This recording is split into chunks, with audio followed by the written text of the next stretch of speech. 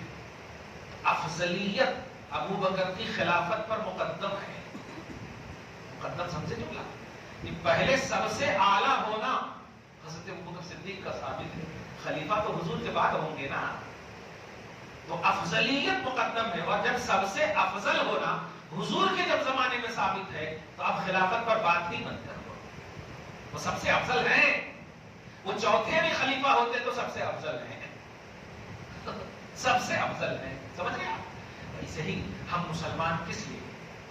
آپ جو ہے کرشنا نام کیوں نہیں رکھتے؟ کیونکہ آپ کا اسلام روکتا ہے، آپ کا مذہب روکتا ہے. حالانکہ نام رکھیں گے تو کیا ہوگا؟ کچھ نہیں ہوگا، کیونکہ نام سے تو کچھ ہے نہیں. اصل کام سے عقیدہ آپ کا بیسٹ ہو، ایمان آپ کا صحیح ہو، کوئی حرج نہیں ہے. اسی لیے آپ دیکھیے کہ بہت سارے ایسے عالم کفر میں تھے، کنورٹ ہونے کے باوجود نام نہیں بدلے. عمر کا نام پہلے بھی عمر تھا، اسلام کے بعد بھی عمر ابن خطاب بھی. صحیح ہے کہ نہیں؟ کوئی نہیں تبدیلی آئی.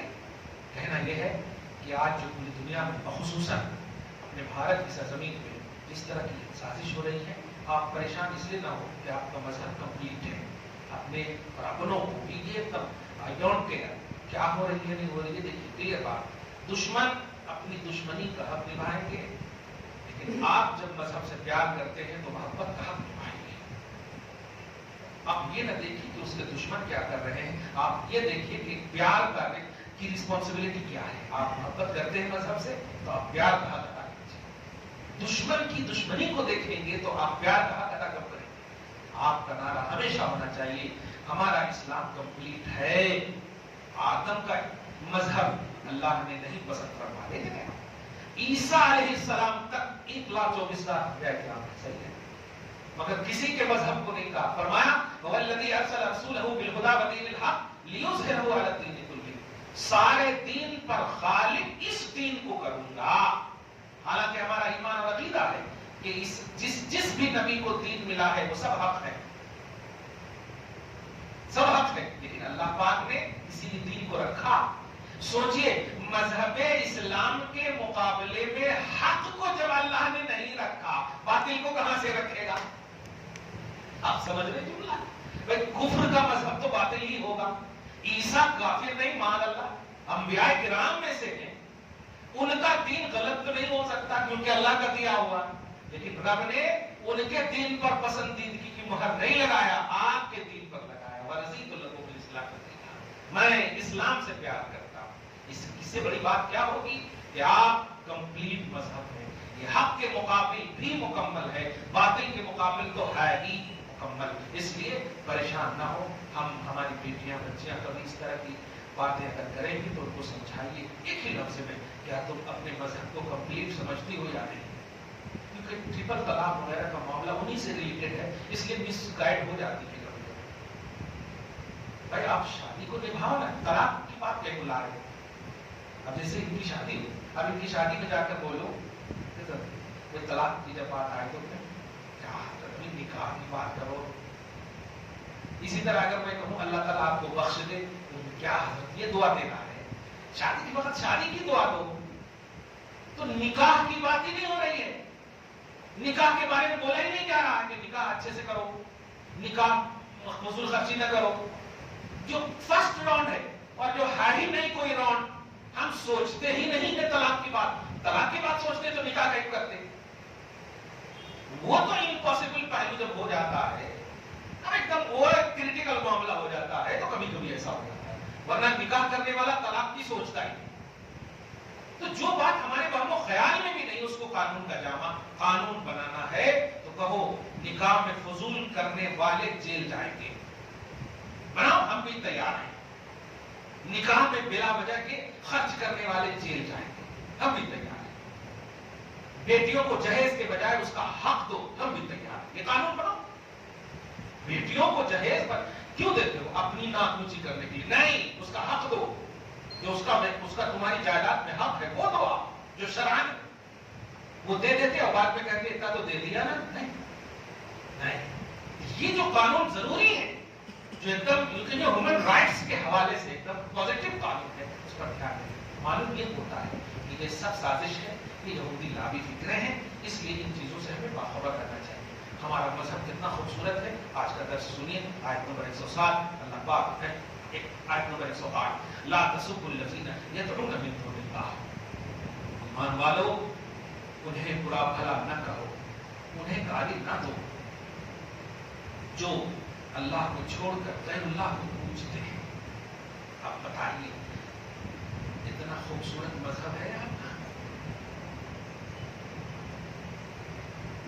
کہ جو آپ کا سمجھے کھلے عام دشمن ہے، اس کے حوالے سے بھی آپ کا مذہب کیا پازیٹو درس دے رہا ہے. تم کو ہم نے گالی دینے کے لیے نہیں، دشمن کو دیکھنے کے لیے نہیں، اتنے کام دیے ہیں کہ وہی کام کرو گے تو ٹائم ہی نہیں بچیں گے تمہارے پاس. لیکن آج دیکھیے ہماری موبلنچنگ ہو رہی ہے، لیکن نام لیا جا رہا ہے اپنے دیوی دیوتاؤں کا. کیا یہی ہے مذہب؟ کیا آپ کا معبود یہی حکم دیتا ہے کہ میرے نام پر انسان کو مارو؟ جتنی بھی آپ موبلنچنگ دیکھیے، جتنی بھی آپ ظلم جبر دیکھیے، اپنے دیوی دیوتاؤں کا ہی کے نام لے کر کے مارا جا رہا ہے، نعرے لگاتے ہیں. ہمارے بچے اگر غلطی کرتے بھی ہیں تو وہ اللہ کا نام نہیں لیتے ہیں، اور کھل کر کہہ رہے لے رہے ہیں تو غلط ہے. اللہ کا نام لے کر اگر کسی بھی ہم چونٹی تک کو بلا وجہ نہیں مارنے کا حکم دیتے ہیں. سور جو بد جانور ہے، آپ اسے بلا وجہ نہیں مار سکتے. سمجھ رہے ہیں؟ یہ اتنا خوبصورت مسئلہ ہے. رب فرماتا ہے ان لوگوں کو برا بھلا مت کہو، گالی گلوچ مت کرو جو اللہ کو چھوڑ کر غیر اللہ کو پوجتے ہیں. اللہ تعالیٰ آپ کو یہ پازیٹیوٹی نصیب فرمائے، کیونکہ آپ کے پاس بہت ہے حقوق اللہ، حقوق العبادت. دیکھیے حج کو گئے ہوں گے، عرفات میں حقوق اللہ معاف ہوئے، مزدلفہ میں حقوق العباد معاف ہوئے، وہ سارے حجاج کرام.